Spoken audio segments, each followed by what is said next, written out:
everybody. Okay, so it's been a while. I get that. It's been, oh my gosh, it has been a living hell to say the least here on my end. Um, let's see. I found out the end of September, beginning of October, that one of my favorite aunts is struggling health wise. Another aunt of mine potentially has cancer and is not doing well at all. Um, Let me see here.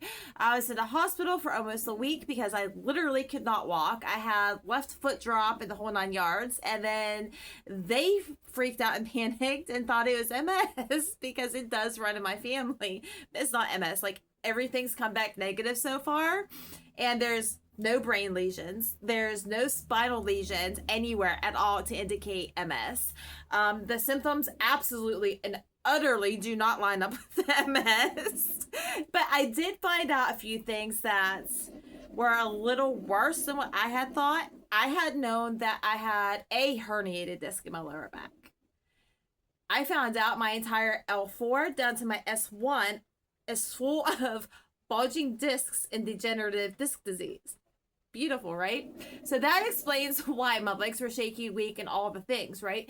But I also found out through an EMG that I have nerve demyelination, which is the covering that protects your nerves, is damaged. It's not bad. It's mildly damaged, which is like, in healthcare terminology, minor, but it's just enough to cause complications, right? So I was in bed pretty much from the end of September until about a week and a half ago, to where I couldn't move. I was having instances of incontinence. I also do have RA.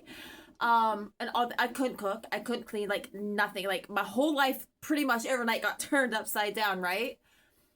There was, I can count on probably, you say one hand, babe, one hand. One hand, I can count how many times that I felt defeated, deflated, and felt like I couldn't take it anymore. I can count on one hand, right?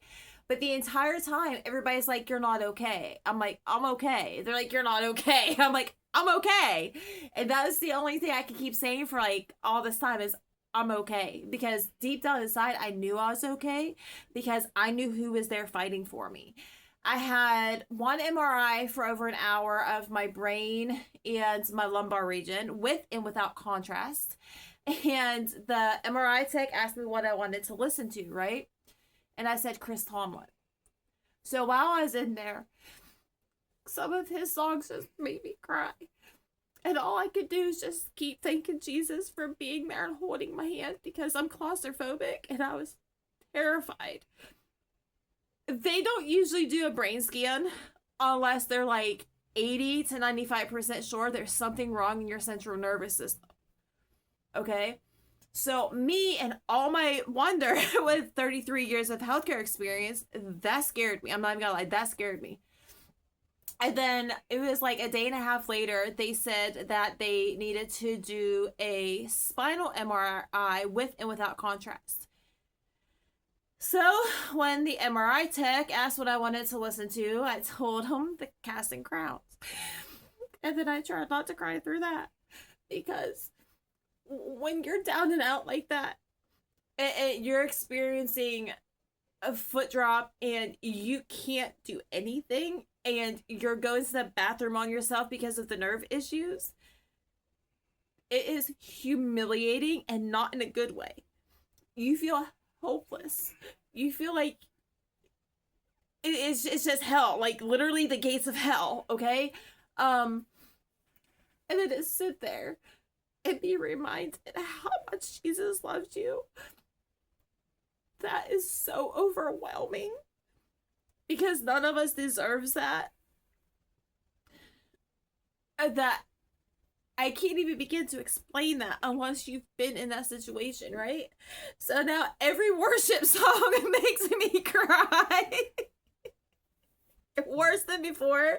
Ed, poor Ed. I'm surprised he didn't leave. My whole house is almost spotless. Like, there's like one speck of dust on the TV stand behind where my camera's at. They sent me home a Harley. I had PT coming in now, OT coming in now, nursing all through a new. And I'm waiting for my Medicaid waiver to get approved so Ed can be my direct care worker. All of this has taken place in 14 days, and it usually takes people anywhere from 30 days to 180 days just to get this far, right? So we can be fair in saying, because I held my faith, and you can even ask that, I literally sat in bed and cried out for Jesus to take the pain. It was that bad. Like, you couldn't even touch me because it felt like my skin was being ripped off and seared off. It was bad. That's how bad the nerve pain was, right? I don't know how Ed did it without smashing something, to be honest with you. So the only answer I rationally have for that is God's grace and me praying for comfort, strength, and peace and patience for Ed. Okay? Because humanly, Ed should have flipped out, because there was doctors dragging their feet. There's a lot of uncertainty because they're not following the map of the symptoms and the flare patterns. I got a little aggressive the other day, and I made a packet, and I have 8 more here that tracks my flares from childhood up until just the other day when I created it, and all of my symptoms, right? And what medications did work and what medications absolutely do nothing, because it's like eating a Snickers. And I printed out, I think it's a total of 8 I printed out. I got 6 left, I believe it is, something like that. Anyway, and it's all paper clipped together. And when we went into town the other day, I had Ed take one to the PCP and one to the neurologist, right? Because unless they see it, and it's like 5 pages, unless they see it right in front of them and they can line it up side by side and then take all the tests and line that up with what's in front of them, they're never going to figure this out, right? I know what it is. Actually, I should say I know for sure what it is, but I do got it narrowed down.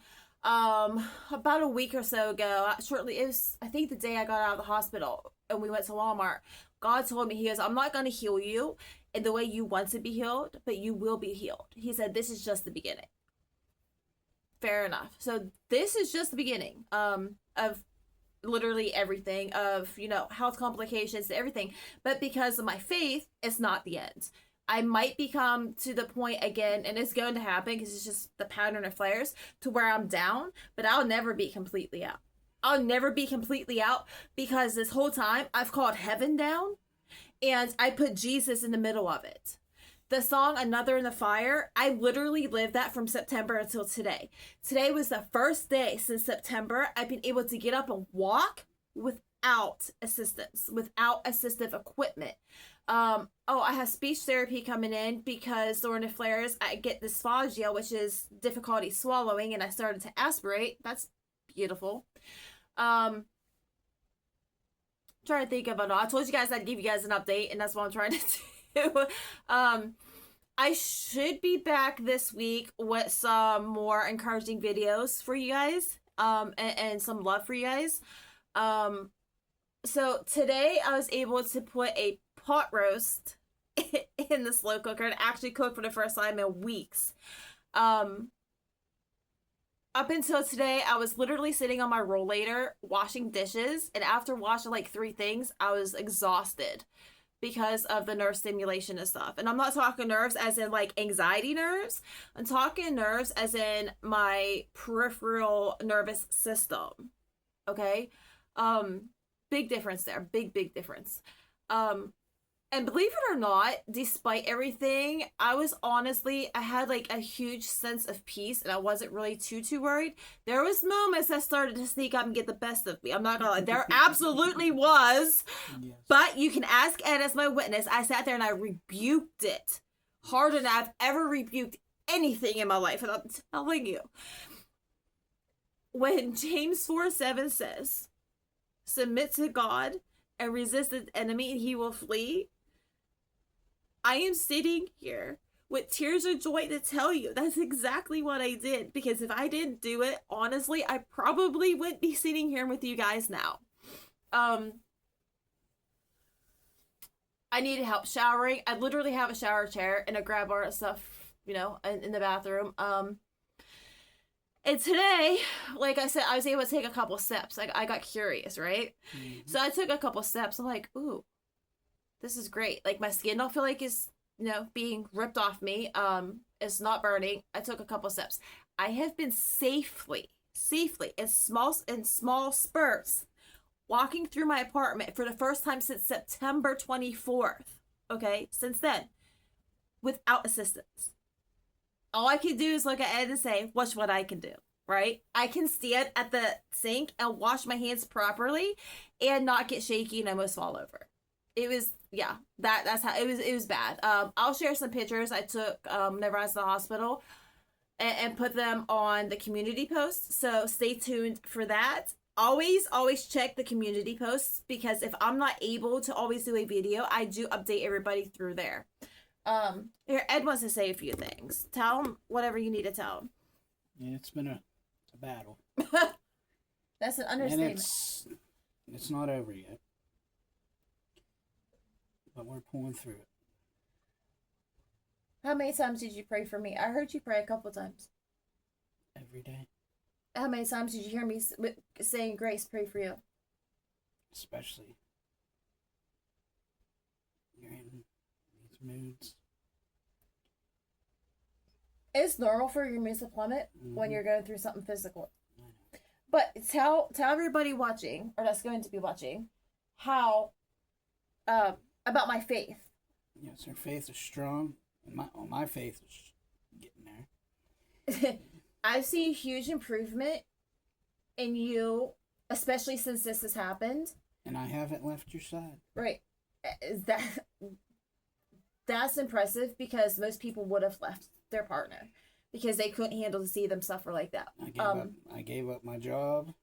You did. Because she couldn't be here alone. And you know what? Get this. $1,000. Pay rent, utilities, 2 streaming services, 2 cell phones, gas in the car, household items, and laundry, and the internet on $1,000. And we still have a little bit less. Oh, and thanks to God, making sure that these provisions were into place and everything could stretch, I was able to get incontinent briefs for the bad days. Yeah. I was able to get everything I needed. Like, God showed up, but he didn't just show up, right? He brought acceleration with him. You can ask Ed. I made 1 phone call and then everything went boom, boom, boom, boom, boom, boom, boom. I have caseworkers. I got social workers. It's just amazing. You guys are going to definitely be hearing about this for the next handful of videos, because I literally lived Proverbs 31. I've literally lived James 4:7 and John 10:10 and Jeremiah 29:11 all at the same time. I'm in there literally in the hospital preaching to the staff. You can ask Ed. He's like, do you ever stop? No, I don't stop. Like, I was literally in there testifying to these people. So yeah, it's going to be a whole bunch of in and out. So my videos are not going to probably be every day, but they will come as I can in between appointments and the in-home visits and everything. Ed got to see what real faith looks like in action in the face of fear when your life is physically on the line. I literally looked at him about a week or 2 ago and I said, you know what? I said, God told me that no matter what happens, he's not going to leave my side.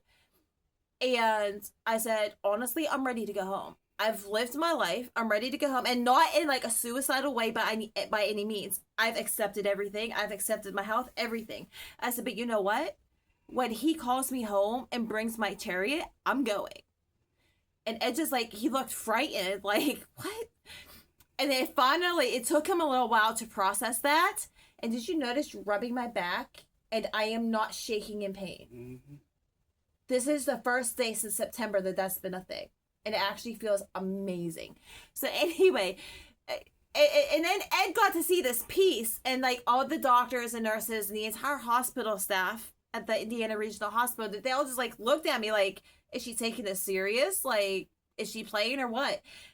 And Ed just out there, he came every day.